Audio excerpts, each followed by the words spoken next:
Cordial saludo, mi nombre es Juan Esteban Benavides Guetio, pertenezco a la Escuela de Ciencias de la Educación de la Licenciatura en Matemáticas del Grupo 12 de mi querida Universidad Nacional Abierta de Distancia de la UNAD. Este trabajo ha presentado la tutora Laura Aldana para la actividad 4, redefinir, contextualizar el conocimiento de la unidad 2 a la unidad 3.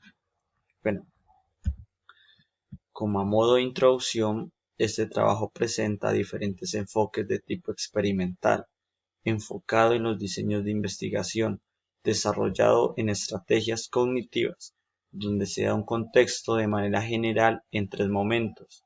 Momento 1, la variable independiente. Momento 2, el control de validez de un experimento. Y momento 3 y último, a modo experimental mediante procesos educativos, donde el desarrollo investigativo, la enseñanza y el aprendizaje recae sobre el quehacer de las matemáticas de niños de tercer grado. Como primer punto 3 de la guía literal 1.1, donde nos dice explique de qué se trata el grado de manipulación de la variable independiente y cuáles son los grados de manipulación del mismo. Recordemos como punto 1 y como respuesta 1.1 y respuesta 1.2, donde ambas respuestas se relacionan entre sí, dándonos de manera más concluente su respuesta. Primero que todo, podemos definir a una variable independiente, donde es aquella propiedad o cualidad que tiene una realidad que se está investigando. A modo de concepto sobre la variable independiente. A su vez, respondiendo a estas dos preguntas, podemos definir que, por ejemplo, los experimentos manipulados o también llamados intervenidos se denominan variables independientes y que dichas variables es la condición del antecedente considerada también como supuesta causa. O sea que una variable independiente, básicamente por lógica, es independiente refiriéndose a la condición del antecedente, ¿no? Para tener muy en claro eso.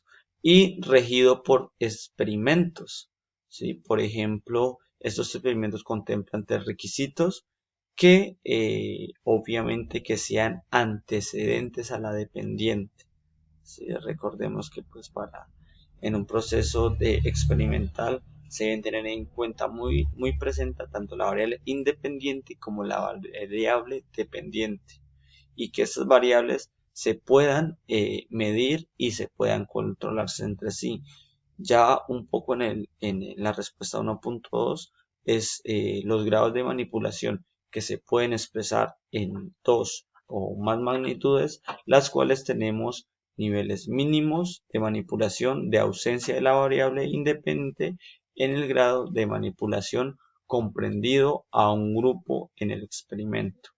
Y en esto, pues como te digo, abarca mucho el tema de explicación y grados de manipulación. Con respecto al 1.3, básicamente, ¿cómo se define la manera de manipular la variable independiente? ¿Cómo se manipula?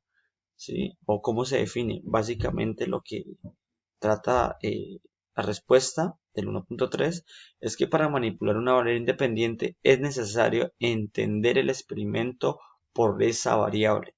O sea, es decir, que deja de pasar de un contexto teórico a una situación experimental de manera ordenada y concreta.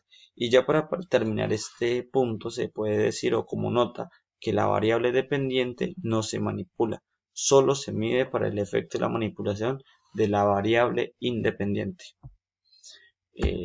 Con respecto al ITES 4, donde plantea una serie de preguntas, la primera pregunta dice, ¿de qué se trata el control y la validación interna de un experimento? Entonces, básicamente, cuando hablamos del control, hacemos énfasis en el conocimiento veraz en relación entre dichas variables independientes y dependientes.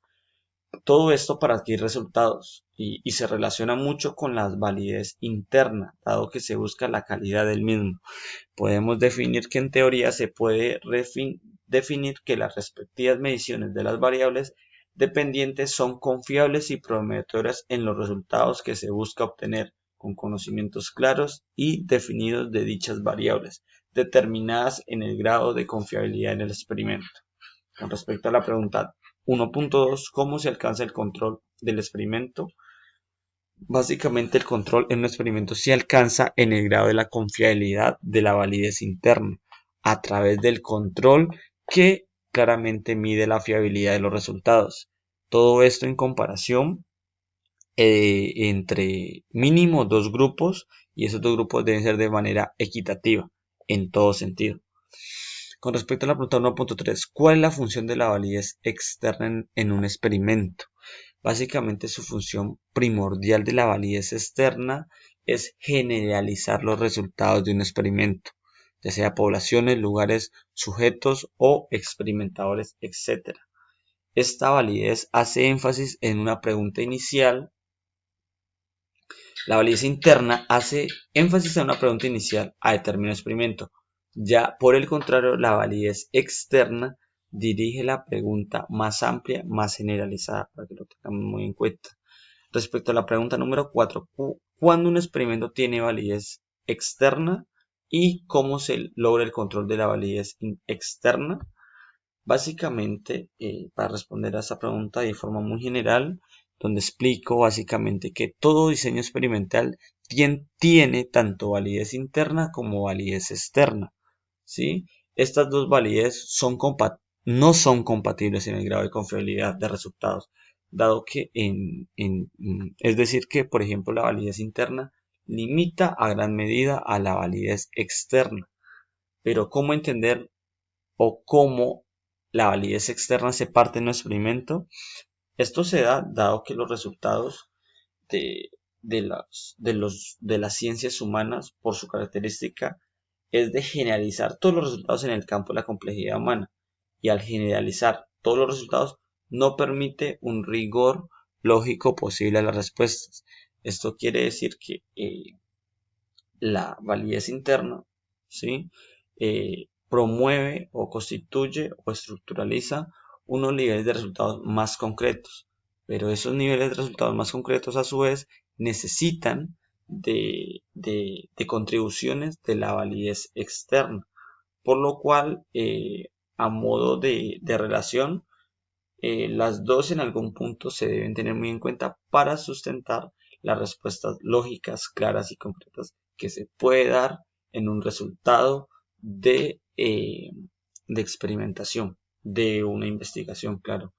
Y la otra pregunta, la validez externa, ¿cómo se da en un experimento? Esta validez se logra al dividir dos tipos de población, ¿sí? Qué pena, eso se logra, la validez externa en un experimento se logra, dado que se pueden dividir en dos tipos, tanto poblacional como ecológico, y ambos claramente son precursores esenciales para el diseño experimental. Esto dando respuesta al ítems 4.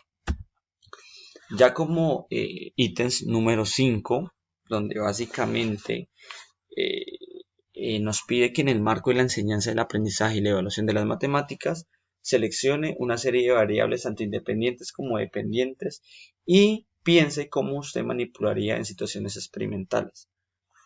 Básicamente este diagrama se hace con el fin de comprender un poco más a fondo sobre ese tema primordial que lo puse primero, enseñanza del aprendizaje de las matemáticas. Esta investigación se hace a un grupo determinado, ¿sí? En este caso al grado tercero de primaria. Esta investigación va enfocada a ello, donde el investigador pretende una variable independiente.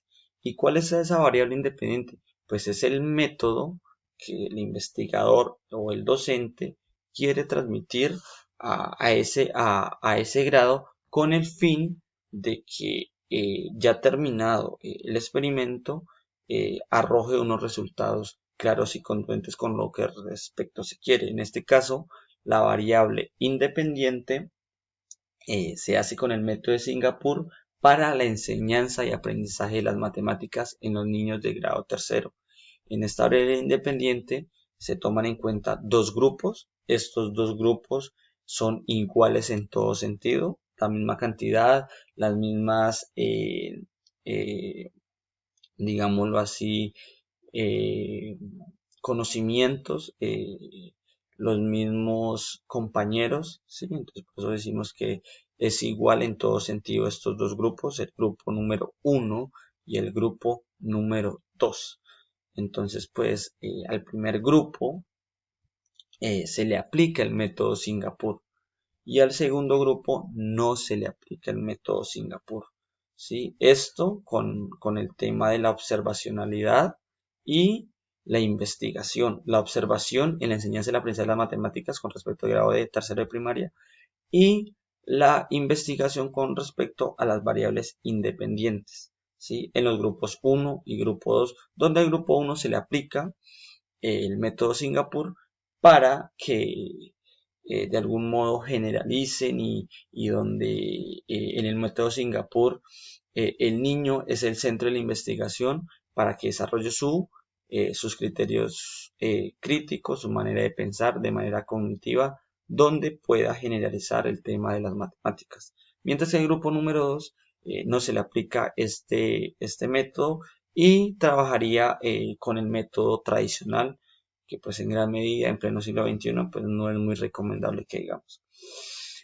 Entonces, al estar en continua investigación en estos dos grupos con el método Singapur para la enseñanza de las matemáticas, vemos que en la variable independiente, ¿sí? En la variable dependiente, el método Singapur obtiene mayores resultados de conocimiento de aprendizaje, ¿sí? Ya como variable dependiente.